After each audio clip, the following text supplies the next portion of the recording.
सलाम, नमस्ते, सत श्री अकाल। मैं हूं रजा और आप देख रहे हैं रजाग्राफी। ईरान का जो ड्रोन प्रोडक्शन है वो काफी ज्यादा चर्चा में है।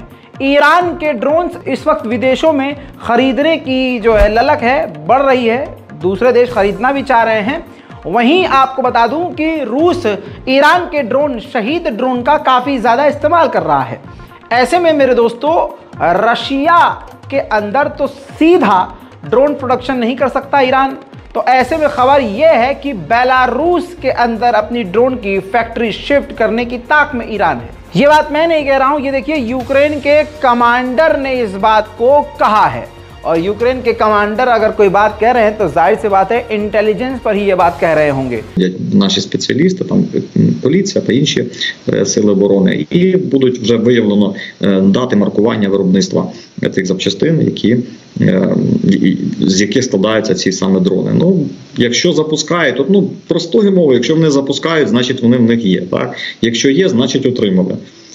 Щодо ракет, бачимо, що немає таких масованих пусків вже який час, як були у нас восени та взимку.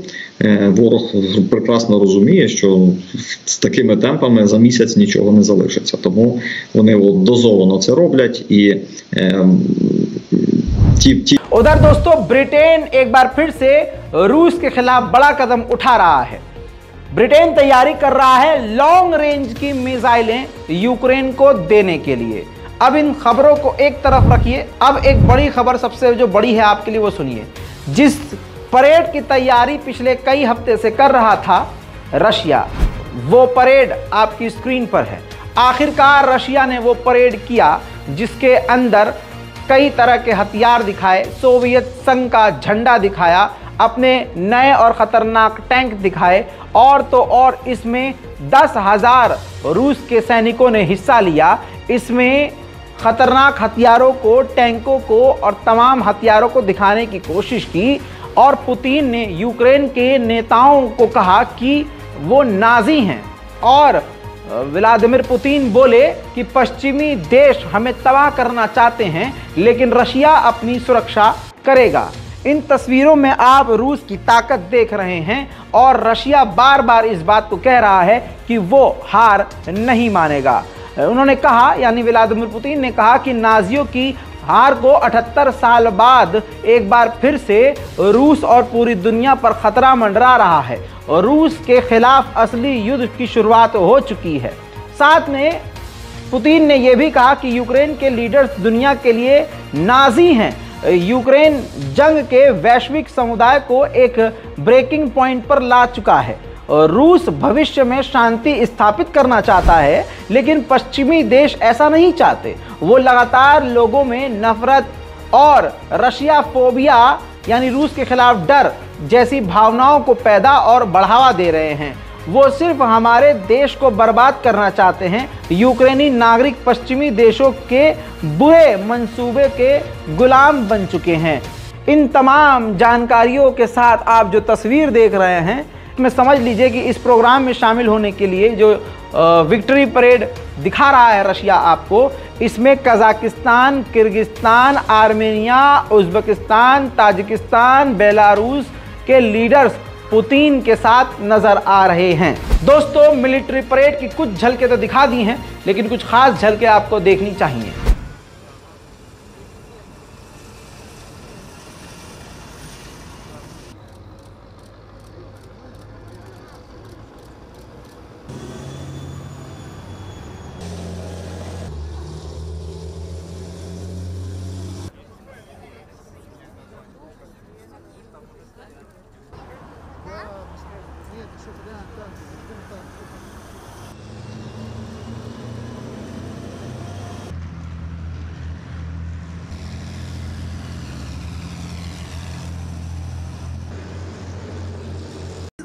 Флагом России.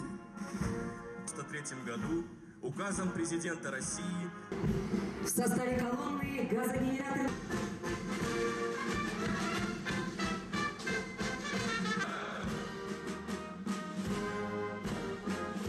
и достоинством продолжают улицы Приморья и гости города. на Чемпиона Михаила Кошкина, там в течение всей Великой установлена 85-миллиметровая пушка, что значительно поможет. Принимал участие в маньчжурской наступательной операции. Друзья, перед вами демонстрируется современная боевая техника флота. Контакт-1. Старшие машины, младшие... Водных преград, защиты экипажа и десанта от...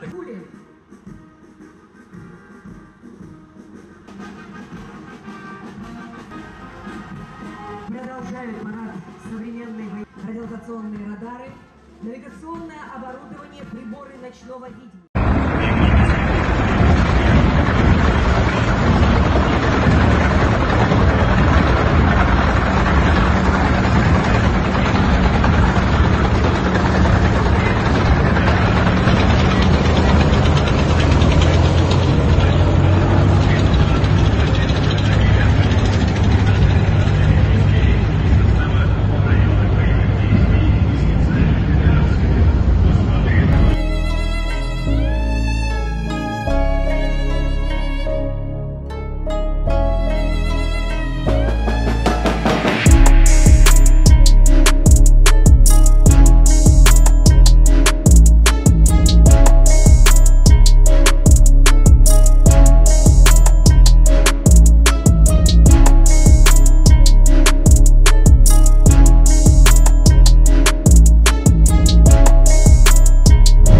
दोस्तों ये तो रूस के अंदर की खूबसूरत तस्वीरें थी, लेकिन सीरिया के अंदर जो उसका रूस का जो बेस है वहां पर भी सीरियन आर्मी के साथ मिलकर रूसी आर्मी ने विक्ट्री परेड दिखाई है। Площади авиабазы Хмеймим – главный символ победы. Штурмовой флаг 150.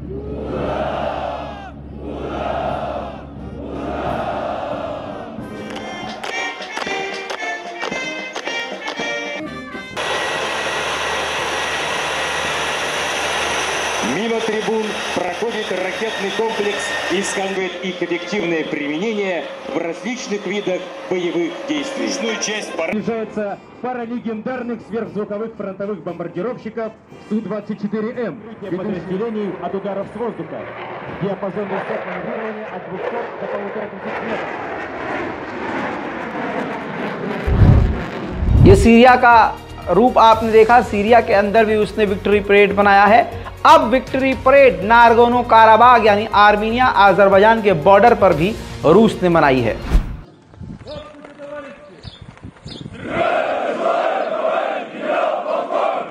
олицетворяет незыблемый подвиг советского народа, разгромившего немецко-фашистских захватчиков и освободившего человечество от нацизма. Единственными горячими точками на территории России, да и всего мира оставались материнские сердца.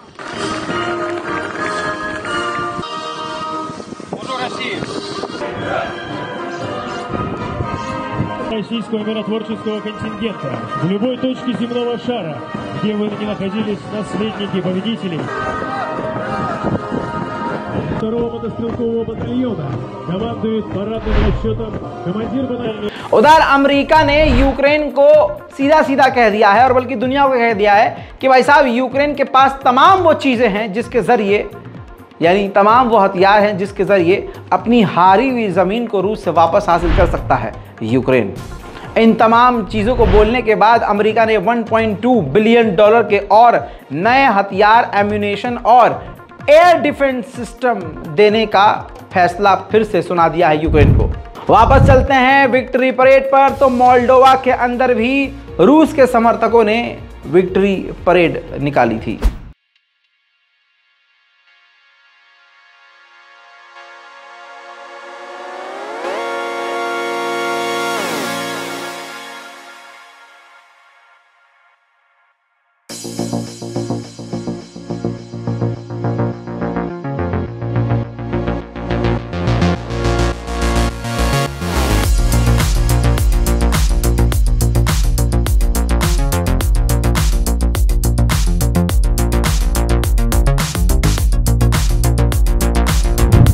दोस्तों जर्मनी के अंदर भी रूस के समर्थन में विक्ट्री परेड निकाली गई। नाजियों को हराने का यह दिन याद किया गया लेकिन दिक्कत यहां जर्मनी में यह हुई कि रूस के झंडे को बैन कर दिया गया था।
उधर वैगनर ग्रुप की अपनी ही तकलीफ है, उसका रोना ही खत्म नहीं हो रहा है ससुर के नाती का।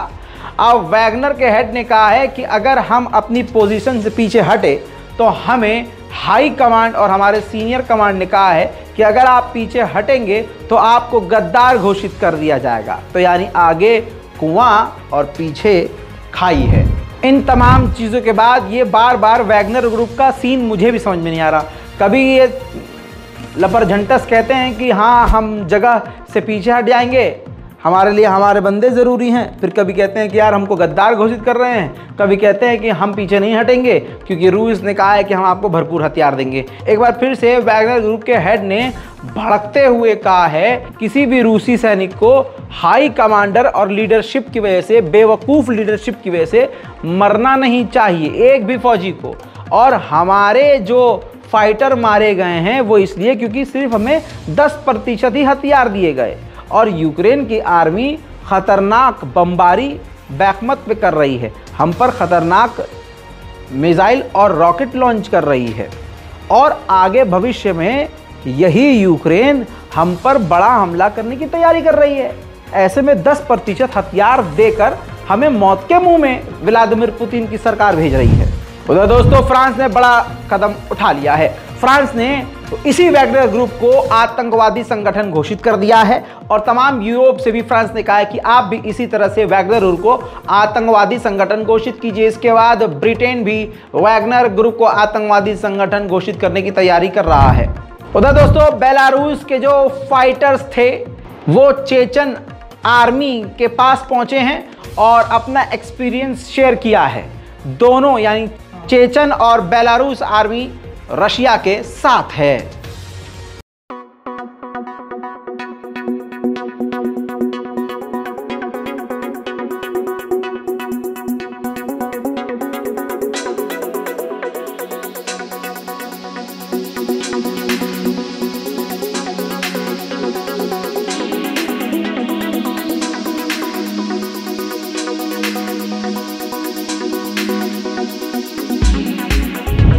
टेंशन में तो स्विट्जरलैंड भी आ गया है जो हमेशा शांत रहता था। 3 डेकेड में पहली बार यानी लगभग 30 साल में पहली बार सबसे खतरनाक ड्रिल करने की तैयारी कर रहा है। ब्रिटेन, डेनमार्क और अमेरिका से नेदरलैंड बात कर रहा है। किस बारे में? F-16 फाइटर जेट वो यूक्रेन देने वाला है। इस बारे में कई देशों से नेदरलैंड ऑलरेडी बातचीत शुरू कर चुका है। उधर यूरोपीय यूनियन की प्रेसिडेंट पहुंच गई हैं ज़ेलेंस्की से मिलने के लिए यूक्रेन की राजधानी कीव, जहां उन्होंने यूक्रेन के तमाम बड़े अधिकारियों से मुलाकात करी और पूरे यूक्रेन में जहां जहां वो जा सकती थी वो वहां गई हैं और कहा है कि यूरोपीय यूनियन पूरी तरह से इस तन्हा और अकेले यूक्रेन के साथ खड़ा है। यूक्रेन को हम अकेला महसूस नहीं होने देंगे। उधर पोलैंड के एयर स्पेस में घुसने की कोशिश रूस के फाइटर जेट ने करी, जिसके बाद नाटो की एयरफोर्स पूरी तरह से रेड अलर्ट पर आ चुकी है। फिर से सुनिए, पोलैंड के अंदर घुसने की कोशिश रूस के फाइटर जेट ने करी, जिसके बाद नाटो के जो फाइटर जेट हैं वो पूरी तरह से रेड अलर्ट पर आ चुके हैं। उधर अमेरिका इस जंग के द्वारा अपने हथियार का भी प्रमोशन कर रहा है, लेकिन ये पढ़े लिखे दुनिया वाले समझ नहीं रहे हैं, जहालत का सबूत दे रहे हैं जाहिल बनकर। अमेरिका अपने हथियारों को किस तरह से प्रमोट कर रहा है, इस खबर को आपको समझना होगा। अमेरिका के टॉप कमांडर ने सामने आकर कहा है कि हमारे जो खतरनाक पैट्रियट एयर डिफेंस सिस्टम है उसका यूक्रेन ने इस्तेमाल करके Russian hypersonic Kinjal type ballistic missile तक को रोक डाला है। अब ये सुअर अपने हथियार को इसलिए प्रमोट कर रहा है ताकि अब दूसरे देश इस defence system patriot defence system को खरीद सके। अब कमीनापन अमेरिका का एक और बताऊं, ये जो पैट्रियट डिफेंस सिस्टम है ये इसी तरह से हर तरह के हथियार को प्रमोट करता है और जब कोई देश खरीदता है तो उसका जो मेन पार्ट होता है वो चेंज कर देता है, उसकी ताकत को कम करके देता है। ये इस छोटे से पत्रकार को समझ में आ गया, एक छोटे से यूट्यूबर को समझ में आ गया, लेकिन पढ़ी लिखी दुनिया को ये बात समझ में नहीं आ रही है। उधर लीजिए, बेड़ा गर्क हो गया। यूएन के सेक्रेटरी एंटोनियो गुटेरेस ने भी कह दिया है कि दोनों पार्टी को यकीन है कि वो जीत सकता है, वो सोच रहा है वो जीत सकता है, तो ऐसे में ये जंग रुक नहीं सकती और पीस टॉक हो ही नहीं सकती। उधर यूक्रेन ने रशिया की एक बड़ी खतरनाक घातक मिसाइल को इंटरसेप्ट किया, जिसकी वीडियो जारी करके रूस को जलील करने की कोशिश की। Двигатель, блядь, ракеты. Глянь, какой здоровый, сука, пиздануться можно. Ёбаный. Да? Да. Сейчас, я по-моему, это забыл. उधर रूस की ही बमबारी में फ्रांस की न्यूज एजेंसी AFP के एक पत्रकार की मौत हो गई। उधर पोलैंड में जो रूस के एम्बेसडर हैं उनको पोलैंड और यूक्रेन के लोगों ने घेर लिया। Rozmontowani z tych oznaczeń. Te oznaczenia są prowokacją nie tylko w stosunku do Ukraińców, ale również do nas Polaków. Bardzo proszę, żeby pan ambasador państwa, które jest faszystowskie, szanował nasze przepisy prawa, szanował Polki i Polaków. Panowie policjanci, proszę o interwencję. Osoby, które są dziś na demonstracji, przypominam, nie dajemy się sprowokować.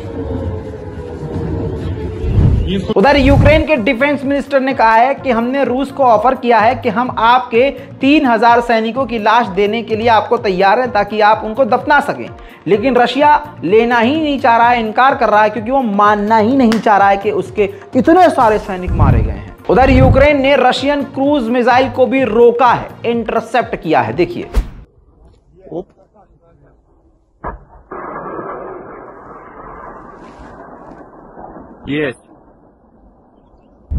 Russia China से हजारों तरह की चीजों को import करता है, खरीदता है, उसमें बढ़ोतरी हुई है। लगभग 67-68% ज्यादा अब उन सामानों को और खरीद रहा है रशिया चाइना से। उधर जैसा मैंने आपको 2 दिन पहले बताया था वॉर अपडेट में कि रूस के अंदर जंगल की आग भड़की हुई है, लगभग अब 21 लोगों की उस आग में झुलसने के बाद मौत हो चुकी है। उधर इटली ने अपने देश के नागरिकों से कह दिया है जो यूक्रेन में रहते हैं कि जितनी जल्दी हो सके यूक्रेन छोड़ दीजिए। यूक्रेन का इलाका दिनीप्र, जहां पर रूस की एक मिसाइल जाकर गिरी और उसके बाद हाल क्या हुआ ये देखिए।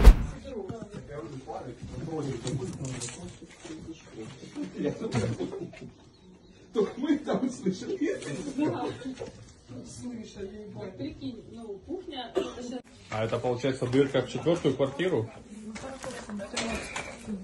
Охуеть можно. Вот это вот пол квартиры на 5-м этаже.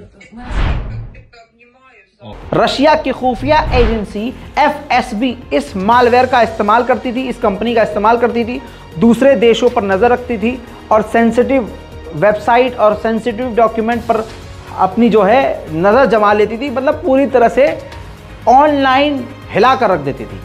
20 सालों से इस मालवेयर का रूस की खुफिया एजेंसी इस्तेमाल कर रही थी। अमेरिका के FBI ने पहली बार 20 सालों में रूस के इस मालवेयर को पकड़ लिया है और फेल कर दिया है, यानी जो 20 साल से रूस इस्तेमाल कर रहा था वो हथकंडा खत्म। आखिर में आपको दिखाऊं, यूक्रेन काफी भारी पड़ रहा है रशिया पर। यूक्रेन के अटैक हेलीकॉप्टर भी रशिया पर हमला कर रहे हैं।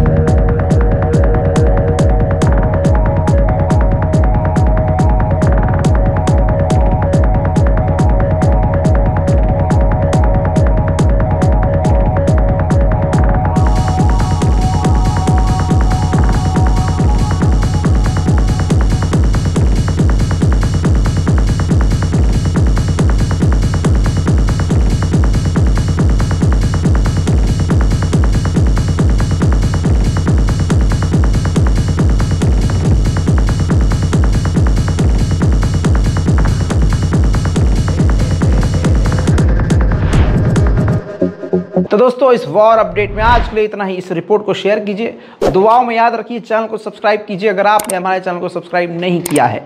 ये ऐसा अंगूठा बना हुआ आ रहा है, हाँ लाइक बटन उसको कहते हैं, उसको लाइक कर दीजिए तो आपके अकाउंट में 15 लाख रुपए आ जाएंगे मोदी जी वाले, और एक सिलेंडर आपको फ्री मिलेगा। चलिए जय हिंद।